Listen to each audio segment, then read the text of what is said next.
एकंदरीत आपण सर्वच या प्रक्रियेमध्ये ठामपणे माझे उभे राहिलात आणि एक कार्यकर्ता आणि त्या कार्यकर्त्याच्या मागे काम करणारं नेटवर्क कसं असते महाराष्ट्राला आपण मागच्या 8 दिवसात त्या ठिकाणी सतत 24 तास त्या ठिकाणी दाखवत होतात.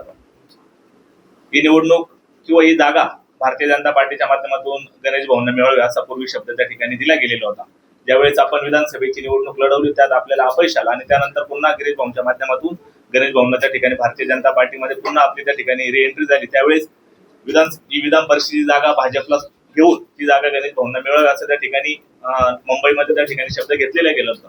पण आपण बघितलं का मागच्या रविवारी साधारणतः 31 मेला कदाचित मी 1 जूनला त्या ठिकाणी फॉर्म भरला. 31 मेला ही जागा महायुतीमध्ये शिंदे गटाला सुटल्याने भाऊंचा फॉर्म तर आपण 30 मेला त्या ठिकाणी भरलेला होता आणि एकंदरीत या मतदारसंघातलं सगळं दूषित वातावरण, कार्यकर्त्यांचा रेटा त्या ठिकाणी 31 मेला सायंकाळी कार्यकर्त्यांनी मला खूप आग्रह केला की आपण ही निवडणूक लढवली पाहिजे, ऑपॉर्च्युनिटी आहे आणि आपण त्या ठिकाणी पुढे गेलं पाहिजे आणि म्हणून 1 जूनला मी त्या ठिकाणी फॉर्म भरला. 2 आणि 3 जूनला त्या ठिकाणी मला गिरीश भाऊ महाजनांच्या माध्यमातून गणेश भाऊंना त्या ठिकाणी फोन आले. मला पण त्या ठिकाणी त्यांनी कॉन्टॅक्ट केला आणि या निवडणुकीत आपण थांबलं पाहिजे असं त्यांनी मला सांगितलं. पण निवडणूक आणि कार्यकर्त्यांची मतं जाणून घेतल्यानंतर ही निवडणूक माझ्या हातात आहे असं एकंदरीत वातावरण कालपर्यंत मला जाणवत होतं. असू शकतं पण एकंदरीत सगळ्याच गोष्टी आपल्याला माहित आहे का आपण पहिल्या दिवसापासून महाजन आणि गीते एक निकटवर्ती हा शब्द आपण त्या ठिकाणी जोडला गेला आणि ते आहेच, ते आमचे मार्गदर्शक आहेत. मी जरी प्रत्यक्ष भारतीय जनता पार्टीचा त्या ठिकाणी सक्रिय कार्यकर्ता नसलो तरी त्या ठिकाणी त्यांचा एक कृपाशीर्वाद सदैव त्या ठिकाणी गणेश भाऊंच्या आणि आमच्या कुटुंबाच्या मागे राहिलेला आहे. आणि अशा वेळेस राज्याचे वरिष्ठ नेते आदरणीय फडणवीस साहेब, शिंदे साहेब यांना असं कुठेतरी संशय येत होता की या ठिकाणी गोकुळ गीतांना त्या ठिकाणी गिरीश महाजनांचंच त्या ठिकाणी पाठबळ मिळतात काय आणि त्या माध्यमातून मागच्या 3-4 दिवसापासून त्या ठिकाणी त्या ठिकाणी गिरीश भाऊ मोठा त्या ठिकाणी वरचा दबाव होता की नाही हे तुमच्या हातात आहे ना असं का होत नाही. मधल्या 8 दिवसापासून या ठिकाणी उदय सामंत साहेब पण नाशिक जिल्ह्याच्या या समन्वय समिती असल्यामुळे सक्रिय होते.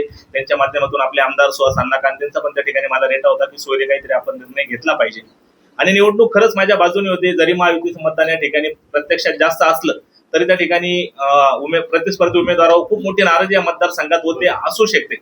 पण त्या ठिकाणी मी जर या प्रचारात जर थांबलो नाही तर कदाचित या ठिकाणी वेगळा निकाल लागू शकतो, मला माहित नाही. किंवा महायुतीचे मतदार त्या ठिकाणी चांगले असल्यामुळे कदाचित निकाल त्यांच्या बाजूने पण लागू शकतो. जो जर तरचा हा प्रश्न होता आणि त्या ठिकाणी उदय सामंत साहेबांच्या माध्यमातून त्या ठिकाणी एकनाथ शिंदे साहेबांची पण माझी 4-5 दिवसापूर्वी भेट झाली होती आणि त्यांनी पण मला विनंती केली होती की भविष्यात त्या ठिकाणी ही जागा जरी आता आम्हाला शिंदे गटाला सुटली, भविष्यात पुढे अशी काही संधी आली तर त्या ठिकाणी गणेश भाऊंना किंवा मला न्याय द्यायचा ते त्या ठिकाणी नक्कीच त्या ठिकाणी फडणवीस साहेबांना सांगतील की त्या ठिकाणी मागच्या वेळेस त्यांनी आम्हाला त्या ठिकाणी मदत केली आणि पुढे आम्ही तुम्हाला मदत करू असा शब्द मला त्या ठिकाणी दिलेला होता. पण त्यानंतर पण माझ्या कार्यकर्त्यांचा रेटा तुम्ही आज पण पाहिला असेल.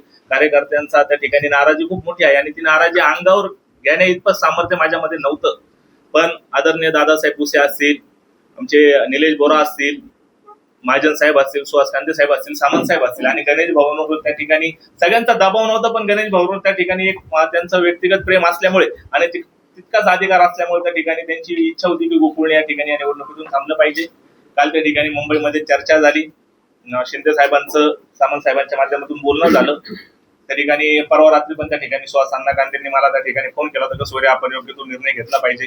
त्यांच्यावर पण त्या ठिकाणी सामंत साहेबांचं प्रेशर होता आणि अशा वेळेस सगळेच एकमेकांना जोडले गेल्यामुळे ते किमान एकमेकांना जोडेल जरी नसलं तरी या निवडणुकीचं एक वातावरण वेगळं राहिलेलं असतं. पण पहिल्या दिवसापासून माझा बंडखोर आणि गिरीश महाजनांच्या निकटवर्ती या 2 संज्ञा माझ्या मागे लागल्यामुळे या निवडणुकीमध्ये माझ्या काही गोष्टी आपोआप माझ्या अंगावर आल्या आणि त्या अंगावर आल्यामुळे कधी कधी कौटुंबिक जबाबदारीचं पण भान आपण त्या ठिकाणी ठेवलं पाहिजे. आमदारकी मला मिळू शकते, मिळेल भविष्यात, पण हे लोक माझ्या सोबत राहिले तर अशा अनेक आमदारकी मी मिळवू शकतो.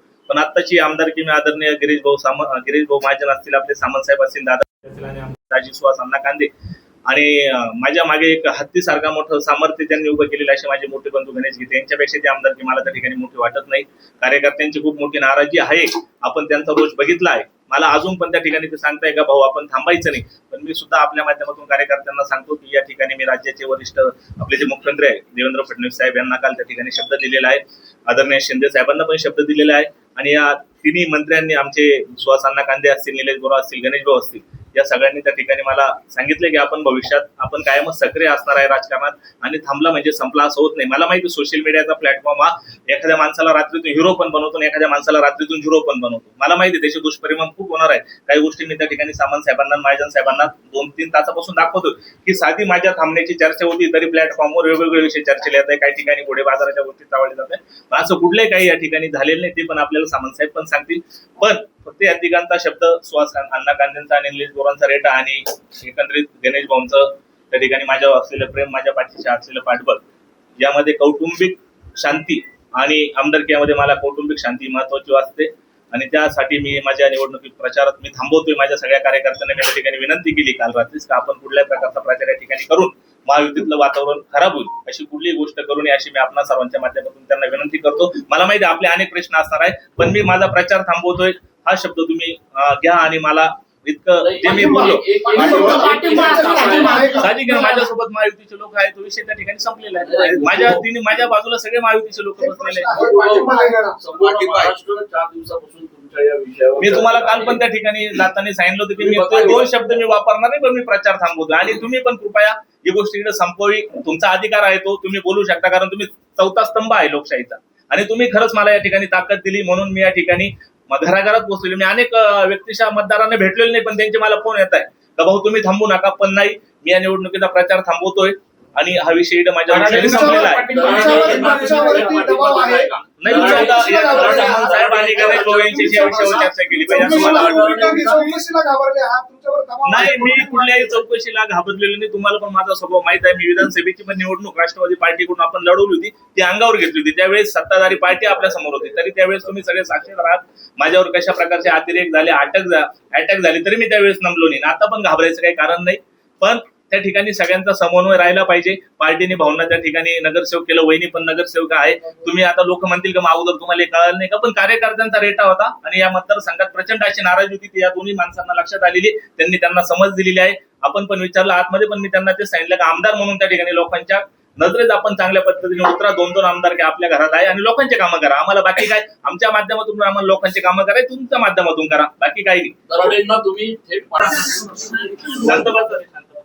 सुरुवातीलाच माननीय आमचे ज्येष्ठ मंत्री गिरीश भाऊना, गणेश भाऊ गीतेना, गोकुळजीना जे उमेदवार होते त्यांना आणि ही उमेदवारी थांबवण्यासाठी ज्यांनी ज्यांनी प्रयत्न केले, मग त्याच्यामध्ये आमचे सुहास अण्णा आहेत, दादासाहेब आहेत, आमचे निलेश बोरा आहेत, अजून एक नाव राहिलं प्रमोद कुटे म्हणून आहेत. या सगळ्यांनाही मनापासून धन्यवाद देतो की आमची महायुती एक संघ राहण्यासाठी या सगळ्या लोकांनी प्रयत्न केले आणि आज गोकुळजींनी थांबण्याचा निर्णय घेतला. आता मगाचपासून आपण एक प्रश्न त्यांना असं विचारताय की तुम्ही पाठिंबा दिला का, पाठिंबा दिला का, पाठिंबा देणार का. ज्या अर्थी एकच उमेदवार हा महायुतीचा शिल्लक राहिला, याचा अर्थ गोकुळजींचा 100% पाठिंबा, गणेशजींचा 100% पाठिंबा आणि वहिनींचा 100% पाठिंबा हा महायुतीचे उमेदवार नरेंद्र धरणे यांना आहे. दुसरी महत्वाची गोष्ट, जे काही वेगवेगळ्या पद्धतीनं सोशल मीडियावर काही केलं जातं, मी आत्ताच आमचे उमेदवार नरेंद्र धरणे यांना CP अर्ज द्यायला सांगितलेला आहे की या वाईट पोस्टची सुरुवात कुठनं होते याचा देखील आम्ही अभ्यास करणार आहोत. त्या शेवटच्या व्यक्तीपर्यंत आम्ही पोहोचणार आहोत आणि त्याच्यावर देखील आम्ही पोलीस कारवाई करणार आहोत. कारण 2 बंधूंनी कुठचीही कमिटमेंट न करता कुठचाही म्हणजे ठीक आहे 4-5 दिवस गेले असतील, पण त्या पद्धतीनं सोशल मीडियावर काही पोस्ट टाकण्याचा प्रकार या नाशिक परिसरामधनं घडतोय, तर त्याचा आजच संध्याकाळपर्यंत CP अर्ज जाईल आणि पुढच्या 2 दिवसामध्ये ही यंत्रणा कुठनं चालते याचा देखील पर्दाफाश नक्की होईल. परंतु मला या बाबतीमध्ये विशेषतः गणेशजी, गोकुळजी यांना मनापासून धन्यवाद दिले पाहिजे. रोज रात्री माझा सुहास अण्णांबरोबर देखील चर्चा असायची, परंतु याच्यामध्ये दोन्ही बंधूंना एवढ्यासाठीच धन्यवाद दिले पाहिजेत की त्यांनी जे सांगितलं होतं की गिरीश भाऊ जो निर्णय घेतील तो आम्हाला मान्य आहे आणि त्यांनी ते प्रत्यक्षात उतरून दाखवलं. याबद्दल गिरीश भाऊ आणि भाजपच्या सगळ्याच पदाधिकाऱ्यांना आम्ही मनापासून धन्यवाद देतो. गणेशजींना देखील मनापासून धन्यवाद देतो, गोकुळजींना देखील मनापासून धन्यवाद देतो. आणि त्याच्या पुढे जाऊन शिवसेनेचे 2 मंत्री आम्ही इथं आहोत. मी देखील आहे, दादासाहेब देखील आहेत, सुहास अण्णा आमचे आमदार आहेत, आमचे पदाधिकारी देखील आहेत. जे योगदान गोकुळजींनी या निवडणुकीसाठी दिलेलं आहे ते फुकट जाणार नाही, एवढंच मी आपल्याला सांगतो. देण्यात आलं. तर मी शेवटचं वाक्य माझं एवढंच आहे की त्यांनी विधान परिषदेला थांबून महायुतीच्या नरेंद्र दराडेंच्या विजयाचा मार्ग जो आहे तो सुखाकर केलेला आहे. याच्यामुळं कुठचाही भविष्यामध्ये राजकीय अन्याय गोकुळजींवर होणार नाही याची दक्षता दोन्ही पक्ष घेतील. पण ते निवडणुकीतून थांबण्याचा त्यांनी आता निर्णय घेतलेला आहे, पण त्यांच्या चेहऱ्यावरती नाराजी दिसते अजून पण. ती नाराजी आपण गेल्या काही बघा, दिवसात पहिली गोष्ट एक मिनिट पहिली गोष्ट एक सांगतो की एखादी गोष्ट तुमच्या मनाप्रमाणे जर झाली नाही त्याची नाराजी तुमच्या चेहऱ्यावर पण असं ऐका ना आपण ऐका ना. आता कसं आहे, बिचारे गोकुळजी आता नव्यानं या सगळ्या प्रक्रियेमध्ये येत आहेत. अतिशय चांगल्या पद्धतीचा तो कार्यकर्ता आहे, लोकांशी नाळ जुळलेला कार्यकर्ता आहे. भविष्यामध्ये त्यांना देखील पॉलिटिकल करिअर आहे. त्याच्यामुळं मी काय सांगितलं की प्रश्न हे मला विचारा. मी काही जास्त बोलतो किंवा गिरीश भाऊ जास्त बोलतो याच्यातला भाग नाही, पण शेवटी कार्यकर्त्यांच्यासाठी कार्यकर्ता जो असतो तो भावनिक होत असतो. तशा पद्धतीने ते भावनिक झालेले आहेत. याचा अर्थ त्यांच्या चेहऱ्यावर नाराजी दिसते म्हणून ते काहीतरी वेगळे करतील अशा पद्धतीचं वातावरण कृपा करून तुम्हीच तयार करू नका अशी माझी विनंती आहे. माझी फक्त विनंती एवढीच आहे की कार्यकर्त्यांच्या भावना अशा आहेत की ते जर रणांगणामध्ये राहिले असते तर ते लोकप्रतिनिधी बनले असते. त्याच्यामध्ये कार्यकर्त्यांची काय चुकी आहे? कार्यकर्त्यांची काहीच चुकी नाही. मगाशी एक मिनिट प्रेस चालू आहे, थांबा जरा. प्रेस चालू आहे. मुद्दा असा आहे की मगाशच्या पण कार्यकर्त्यांच्या भावना आहेत ह्या चुकीच्या नाहीत आमच्या दृष्टीनं. कारण एखाद्या कार्यकर्त्यावर प्रेम असलं हे कार्यकर्त्याने जर दाखवलं त्याच्यामध्ये काय दोष आहे? त्याच्यामुळे आम्ही कार्यकर्त्यांच्या कुठच्याही भावनेशी खेळत नाही. कार्यकर्त्यांच्या भावना चुकीच्या आहेत असं आम्ही मानत नाही. त्याच्यामुळे आज जो निर्णय झालेला आहे हा महायुतीला पोषक असा निर्णय झालेला आहे. आणि पुन्हा एकदा तिसऱ्यांदा सांगतो की या योगदानाबद्दल गोकुळजींची नोंद दोन्ही पक्ष ठेवतील. साहेब, प्रसाद हिरे यांनी माघार घेतली. आघाडीसाठी प्रयत्न केले जात आहेत. प्रसाद हिरे झाले, त्यानंतर गोकुळ गीते झाले आणि आता जर गोकुळ गीतेने जरी माघारीची घोषणा केली तरी मात्र त्यांचा प्रचार होणार आहे. कार्यकर्ते ज्यांचे येणार आहेत कार्यकर्त्यावर त्यांचं नाव येणार आहे. येऊ दे, मग असं नाही पहिला होतं. शेवटी आमची महायुती आहे. खरं म्हणजे त्यावेळेलाच माघार व्हायला पाहिजे होती. काही कारणामुळे ते झाले नाही, ते नॉट रिचेबल झाले. पण आता निवडणुका लागलेल्या आहेत. आता तिथे महायुतीमध्ये आम्ही एकमेकांना लढू शकत नाही, कारण आम्हाला महायुती म्हणून जो महायुतीचा उमेदवार असेल त्यालाच मतदान करावं लागेल. आणि ते आमचे कार्यकर्ते आहेत, जुने कार्यकर्ते आहेत, प्रमुख कार्यकर्ते आहेत. आणि म्हणून आम्ही त्यांना मागे यायला सांगितलं तरी मागे घेतलेली. पण गोकुळ गीते कोणतेही तुमच्या पक्षात सक्रिय नाहीये, त्यांचे कोणतेही पद नाहीये. त्यांनी असं पहिल्या दिवशी खुलासा केला होता.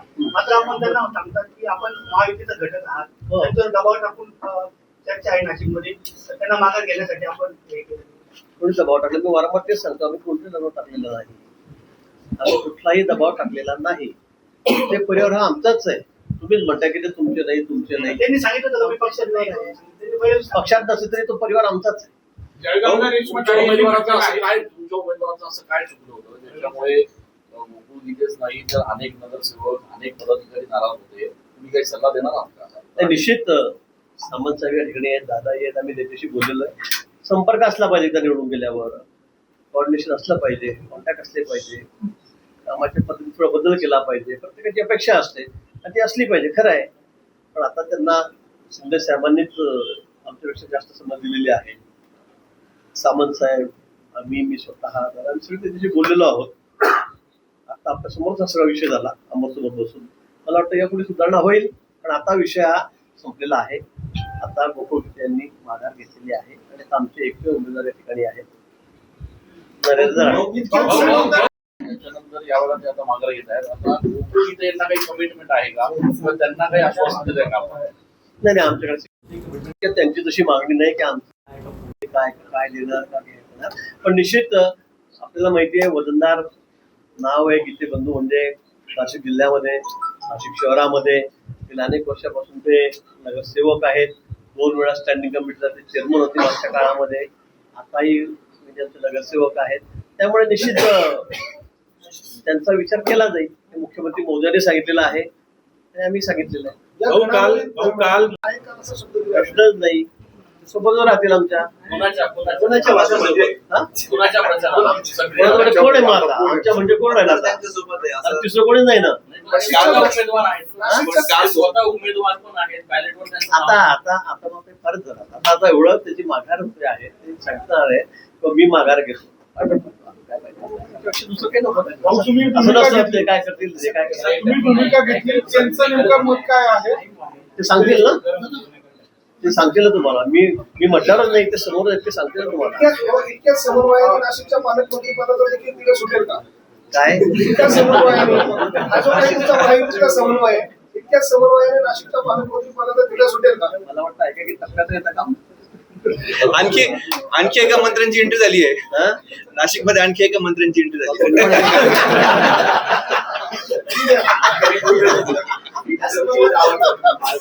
तुमचा कोणता दबाव? नाही, माझ्यावर आता काय दबाव असेल काय नसेल तो माझ्या मनाचा आहे, पण मी त्याच्यावर दबाव दिला की तुला इथे माझ्यासाठी थांबायचं. तुमच्यावर कोणाचा? नाही, माझ्यावर कोणाचा दबाव नव्हता आणि माझ्यावर काही दबाव असला तरी मी तो तुम्हाला सांगणार नाही. तुम्ही भाजपचे सक्रिय सदस्य आहात, गोकुळ गीते सदस्य नाहीये, मग तुम्ही तुमच्या नेत्यांसाठी भावाचा बळी दिला. हो, का की या राज्याचे जे उपमुख्यमंत्री आहे एकनाथ शिंदे साहेब, त्यांचे माझे पण खूप चांगले संबंध आहे. गिरीश भाऊंचे माझे तर कौटुंबिक रिलेशन आहे, कारण गिरीश भाऊ आणि मी छापा काटा आहे.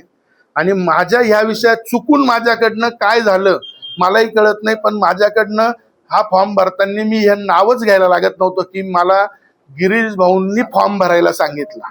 मी फॉर्म भरून मोबाईल बंद करून फॉरेनला निघून जायला पाहिजे होतं आणि 5 तारखेला यायला पाहिजे होतं. ती माझी चूक आहे. हा, त्यामुळे निश्चितपणे ते बळी गेला. माझ्यामुळे गेला. त्याला मी सांगितलं माझ्यासाठी तुला एक निवडणूक नाही लढायची, तुझ्या कोणत्याही निवडणुकी त्याच्यानंतर आयुष्यात मी पाठीमागे राहील, तिथं तुला कुठलीच कमी पडणार नाही, पण माझ्यासाठी आणि गिरीश भाऊंसाठी, कारण हे सगळं बालन गिरीश भाऊंवर जात होतं, त्यामुळे माझ्यासाठी गिरीश भाऊंसाठी या निवडणुकीत तू शांती घे. Okay, thank you. यस. त्याचा अनुभव पाहता जरी पाठिंबा दिला असेल, माघार घेतली असेल, तरी जर नगरसेवकांनी जर मतदान केलं आणि जर उद्या वेगळा धक्कादायक निकाल लागला तर मग कसं बघायचं याच्याकडे? हे बघा, एकदा राजकारणात अनेक गोष्टी या देशात अनेकदा विरुद्ध घडलेल्या. मुख्यमंत्री बोलले, उपमुख्यमंत्री बोलले, 3 मंत्री या ठिकाणी काम करणार आहे, त्यानंतर आम्ही पण या ठिकाणी काम करणार आहे, आणि याच्या नंतरही जर काही उलट झालं तर ते आमचं नशीब म्हणावं लागेल का? ते दराड्यांचं नशीब म्हणावं लागेल. आता आम्ही सगळी मेहनत घेऊ, पण शेवटी काय असतं की आता तुम्ही आपल्या इथली लोकसभेची निवडणूक बघितलेली, आम्ही किती मेहनत घेतली. दिंडोरीमध्ये, नाशिकमध्ये आमचं काय झालं, लीड कमी झालं. आपण सगळेजण प्रयत्न करू. 454 मतं महायुतीच्या आहे. महायुतीतनं 454 मतं असल्यानंतर निवडून यायचा कोटा 311 आहे. 310 मतं पाहिजे. प्रयत्न करू आणि त्या ठिकाणी निश्चितपणे महायुतीतले जे घटक आहे ते निश्चितपणे बरोबर राहतील अशी मला खात्री आहे. कारण गिरीश भाऊ बोलले, CM साहेब पण बोलले, आमचे शहर अध्यक्ष पण फार काळजीपूर्वक काम करता. त्यांना म्हणजे एकदम कधीही सांगितलं 11th आवरला याला व्हीप द्या, त्याला नोटीस द्या, ते सर्व देता वेळेवर. त्यामुळे निश्चितपणे त्या ठिकाणी सांगितलं की आणि त्यातून तुम्ही तुमच्या भावाला माघार घ्यायला लावली, कारण कुटुंब अडचणीत येणार होतं अशा स्वरूपाची चर्चा आहे. ते पत्र समोर आलंय. बघा, या ठिकाणी नाशिक विधानसभेची जेव्हापासून निवडणूक झाली तेव्हापासून तुम्ही सर्व ज्ञात आहे. या पूर्व विधानसभेचे आमदार माझ्या मित्रांना मध्ये टाकता, माझ्या मित्रांनो केसेस करता, माझ्यावर करता आणि खोट्या करता. आता माझी केस हायकोर्टात स्क्वॅशिंगला आहे आणि निश्चितपणे तो खोटा गुन्हा दाखल केलेला आहे. आणि खोट्या गुन्ह्यांना आणि अशा पत्रांना घाबरत मी कधीच नाही. हे काही त्या विषयाचं मूळ नाही, पण निश्चितपणे ते पत्र काल निघालं. आता याचा त्या पत्राचा आणि या विषयाचा सहभाग हा कसा आला मला त्या ठिकाणी माहित नाही. पण आपल्या पूर्व विधानसभेचे आमदार, आता काल मला एकाने प्रश्न विचारला मुंबईमध्ये की राहुल डिकले त्यांना भेटले असतील कुठे. राहुल डिकलेंनी सांगितलं की राहुल डिकलेंनी मला सांगितलं म्हणे युतीमध्ये ही जागा बीजेपीला न सुटू देण्यामागेही मी होतो आणि गणेश गीतेंना उमेदवारी मिळू नये यामागे मी होतो. म्हटलं ते आमच्या राज्याच्या पार्लमेंटरी बोर्डाचे चेअरमन आहे, त्याच्यामुळे त्यांनी सांगितलं असेल कदाचित म्हटलं, कारण राज्यातले सगळे निर्णय तेच घेतील. महायुतीची जी समन्वय समिती आहे त्यांच्या अनेक मिटिंगा झाल्या, त्या ठिकाणी त्यांनी कालही आपला एक नगरसेवक होता नाशिकचा, दोन्ही दराडे बंधू मुख्यमंत्र्यांच्या दालनात असताना ते एकाला दम देत होते आपल्या एका नगरसेवकाला की तू फार गणेश गीतेंची वाह करतो. तो न माझी या शहरात 4-5 एकर जमीन आहे, मी त्यांची करेल नाही तर अजून कोणाची करेल, मला धमका देता. मी तुम्ही माझ्या घरी खाऊन पण सुखी आहे. त्यामुळे या पत्राचा आणि या भानगडीचा काही अनुषंग नाही, पण मी गोकुळला सांगितलं मी या कुटुंबाचा प्रमुख आहे आणि माणसाने एक तर राजकारण आणि व्यवसाय या 2 गोष्टी नेहमी वेगळ्या ठेवल्या पाहिजे. काय मी एक व्यावसायिक पण आहे आणि व्यवसाय ज्यावेळेस करतो एक तर राजकारणी हा 100% फुल टाइम रिकामा पाहिजे, म्हणजे मग त्याला कोणाचं दडपण येत नाही. जेव्हा माणूस व्यवसाय करतो आणि व्यवसाय आणि राजकारण जेव्हा एकत्र येतं तेव्हा या गोष्टी निश्चितपणे येतात. मी त्याला काल विनंती करून सांगितलं की आजपासून तुला ज्या पक्षात जायचं, ज्या पक्षाचा सक्रिय सदस्य व्हायचं, याच्यानंतर मला कोणी माझ्या नेत्याने जरी विचारलं तरी मी सांगून देईल की आजपासून गोकुळचं व्यक्तिमत्व हे स्वतंत्र आहे आणि त्याच्या विषयात मला विचारू नका किंवा माझ्या विषयात त्याला विचारू. दबावातून माझा दबाव असेल त्याच्यावर, कारण माझा दबाव त्याच्यावर होता की माझ्यासाठी आणि कुटुंबासाठी तू एवढी निवडणूक माझ्यासाठी थांब. असंच एकदा 2017ला पण माझ्याकडनं त्याचं नुकसान झालं. 2017ला आमच्या काकांनाही जिल्हा परिषद लढायची होती, त्यालाही लढायची होती, मी काकांबरोबर होतो. त्यावेळेस मी त्याला सांगितलं थांबून घे, थांबला. त्यानंतर तो पिंपळगाव मार्केटला अपक्ष आपलं बिनविरोध संचालक झाला. त्याच्यानंतर 4 वर्षात दिलीप बनकर एक दिवस माझ्याकडे आले, माझं त्याचं जमत नाही म्हणे, म्हटलं राजीनामा घेऊन टाक. मी त्याला 1 मिनिटात राजीनामा द्यायला लावला. परत तो दिलीप बनकरांच्या विरोधात निवडून आला. त्यामुळे त्याला म्हटलं माझ्यामुळे तुझा कुठे बळी जायला नको, आणि त्यासाठी मी विशेष करून त्याला सांगितलं की एवढ्या वेळेस माझ्यासाठी थांब. त्याने सांगितलं तो मी 2 शब्द काही वापरणार नाही, मी निवडणुकीत थांबतो, बाकी हे तुझ्यासाठी मी करेन. या ठिकाणी त्याने जरी स्पष्ट सांगितलं नसेल तर माझी मिसेस पण महायुतीचा घटक आहे, मी पण महायुतीचा घटक आहे. या ठिकाणी मी पूर्णपणे महायुती बरोबर राहील, कारण त्याने मला कालच सांगितलं होतं की हा त्याचा माझ्यामुळे बळी आहे. कारण त्याचं कारण असं आहे की आतापर्यंत मी त्याला काल खूप विनंती करून सांगितलं, राजकारणामध्ये अनेक कुटुंब फुटतात, तसं माझंही कुटुंब राजकारणात फुटलंय. त्याचं कारण असं आहे की मी त्याला सांगितलं आजपासून मी तुला व्यक्ती स्वातंत्र्य देतो, पण आजच्या दिवस ह्या विषयात माझा आहे. म्हणून त्याने या ठिकाणी सांगितलं की मी या निवडणुकीतून थांबून घेतो. निश्चितपणे बाकी महायुती बरोबर मी आणि माझी मिसेस निश्चितपणे त्या ठिकाणी महायुती बरोबर असणार. तुमच्यावर दबाव आला होता